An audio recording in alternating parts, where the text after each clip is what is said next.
কিছু content creator আপুদের নিয়ে এবং ভাইদের নিয়ে কিছু কথা বলবো, তো কথাগুলো শোনার জন্য শেষ পর্যন্ত ওয়েট করবেন।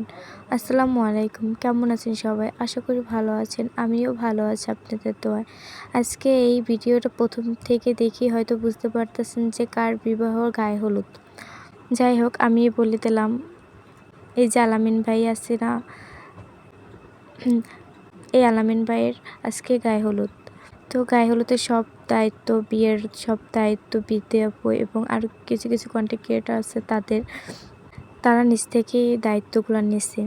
আসলে বিয়ের দায়িত্ব অনেক কঠিন হয়, তো সব দিক সামলাইয়া এই বিদ্যা আপু রাখছে। আসলে আমার এই ভিডিও দেখার ভিতরে এই বিদ্যা আপু এবং চিন্তা এই ভিডিওর ভিতরে যেগুলান কন্টেন্ট ক্রিয়েটর আছে আমি তাদেরগুলানই দেখি ভিডিও। তো জানি না এই ভিডিওটা বিদ্যা আপুর কাছে যাবে কি না। আসলে আমি বিদ্যা আপুর ফ্যান এবং চিতে আপু আছে, আরও অনেকেই আছে। তো আমি তাদের ভিডিও দেখি, জানি না তাদের কাছে যাবে কি না। যদি যায় আপু একটা কমেন্ট করে যাবেন। আর আলামিন ভাই, আপনার জন্য শুভকামনা রইল, জানি ভাবির সাথে সব সময় জানি একসাথে থাকতে পারেন তার জন্য। আর এই যে আলামিন ভাই নিয়ে আর তিশা আপুরে নিয়ে যে গুজব ছড়াইছে, এটা হচ্ছে ভুল। তিশা আপু আলামিন ভাইয়ের থেকে অনেক বড়, তো এইটা নিয়ে কেউ খারাপ মন্তব্য করবেন না আশা করি।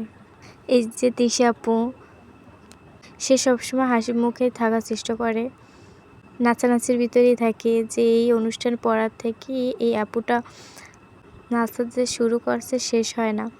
যাই হোক, এই সবাই মিলে নাচতে আছে, আমার কাছে তো খুব বেশ ভালোই লাগতেছে। বিদ্যা আপুকে মাশাল্লাহ ভালোই লাগতেছে। তারপর এই যে চিরিত আপু, এটাও আমার খুবই ভালো ফ্রেন্ড। হয়তো তাদের সাথে আমার কথা হয় না, কিন্তু আমি মন থেকে তাদেরকে অনেক ভালোবাসি এবং দোয়াও করি। হয়তো আপুরা আমাকে চেনে না, জানে না।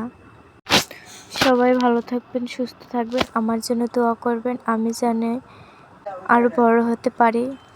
সবাইকে ধন্যবাদ।